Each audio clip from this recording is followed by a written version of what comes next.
منڈی بہاؤدین سے عنایت الانجم کلیئر کی رپورٹ شامل کرتے ہیں۔ ڈپٹی کمشنر محمد شاہد کی ہدایت پر deputy director livestock feed inspector doctor Zia Ullah Gondal اور deputy director livestock Malakwal doctor Prince Waqas Ahmad نے میانوال رانجھا کھدر پل مانگٹ میانہ گوندل اور ہیڈ فقیریاں میں کھل بنولا انیمل فیڈ ڈیلرز کی دکانوں اور گوداموں کو چیک کیا۔ دوران انسپیکشن انہوں نے مختلف ڈیلرز کی رجسٹریشن، انوائس ریکارڈ اور کھل ونڈا کی کوالٹی کا جائزہ لیا۔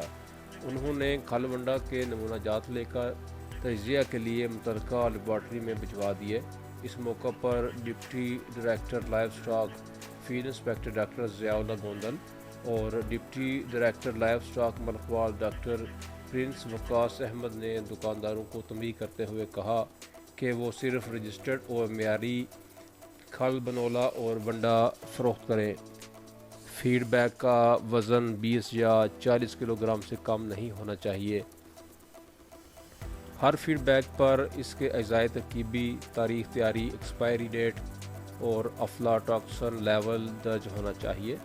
انہوں نے مزید کہا کہ کسی بھی ڈیلر کو غیر معیاری، غیر رجسٹرڈ اور ناقص انیمل فیڈ کی فروخت اور مویشی پال کسان بھائیوں کے معاشی نقصان کی ہرگز اجازت نہیں دی جائے گی، اور کسی بھی قسم کی شکایت، خلاف ورزی یا سیمپل فیل ہونے کی صورت میں متعلقہ ڈیلر کی دکان سیل کر کے اس کے خلاف Punjab animal feed stuff and compound feed act 2016 کے تحت قانونی کارروائی عمل میں لائی جائے گی۔